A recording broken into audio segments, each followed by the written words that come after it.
Of the 12 branded archetypes, the innocent, everyman, hero, outlaw, explorer, creator, ruler, magician, lover, caregiver, jester, and sage, all are relevant, pertinent to, and shaped by our contemporary day and age. As we shift, shape, and grow across our lives, we may hold ourselves to these different forms.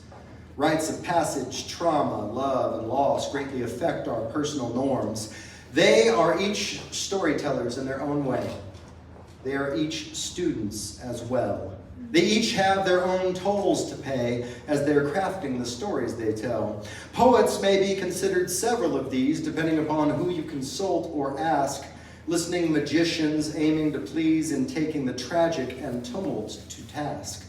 We take what we're given, exposed as truth, present it in a beautifully timeless way, and if we do our jobs right, a dose of proof, there is nothing left to say.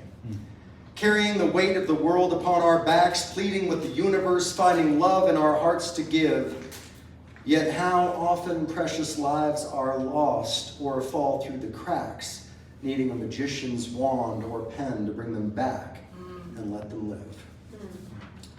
That's why the tomb was empty. Jesus was rehearsing the curtain call. There are time-honored traditions being carried out in houses all over the globe, and these houses, most of them are made of brick, mortar, steel, wood, adobe, earth, and stone, meant for a small handful of kin to dwell within at most, down to those who live alone. Some houses are made of cardboard, tarps, and trash bags, which have been cut at their seams to open up coverage. Some houses, however, are built upon the foundation of hopes and dreams, using the framework of craft and storytelling with a sturdy roof of imagination, intricate fixtures to accentuate the narrative meant for the public at large to thrive within. There are time-honored traditions being carried out here as well. I am of those. Playhouses, where let's pretend is commonplace and creating the world anew is a daily practice, much like the Potentialist workshop.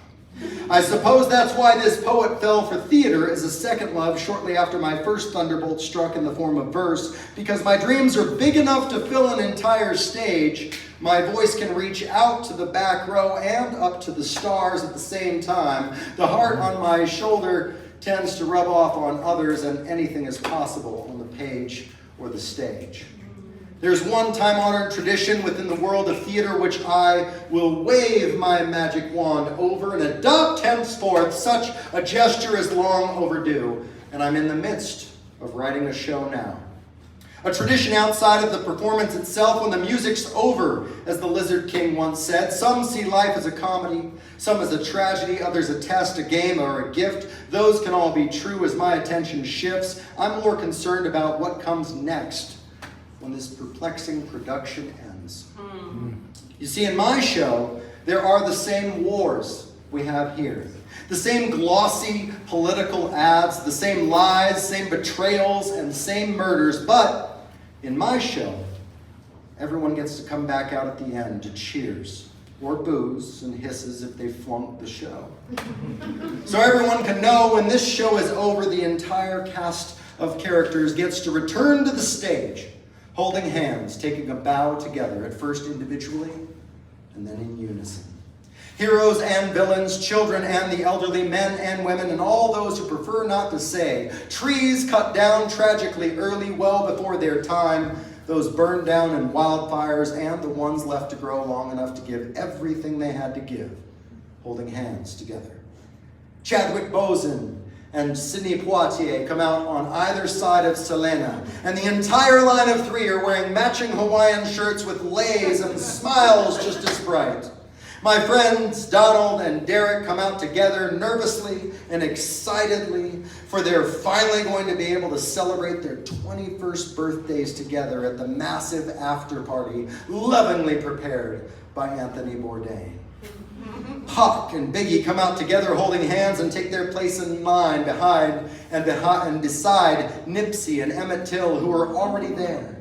Malcolm and Martin come out together laughing and smiling, red ink still fresh upon their costumes. My mother-in-law, St. Irma, my dad, my mom's walking partner, Susan, and their dear friend Brooke all come out together, and I'm smiling so intently that the National Geographic Monarch Butterflies hoodie my father is wearing as a nod to my mom, that I almost don't even notice that the gray in his hair has been washed out, and the lines on his face have been wiped away already. Kurt Cobain and Billie Holiday come out together, waving to the crowd, smiling and blowing kisses. All the nice folks from the Pulse nightclub in Orlando, along with those from Club Q in Colorado Springs, would come out along with the students at Sandy Hook, and they'd all take their place in line.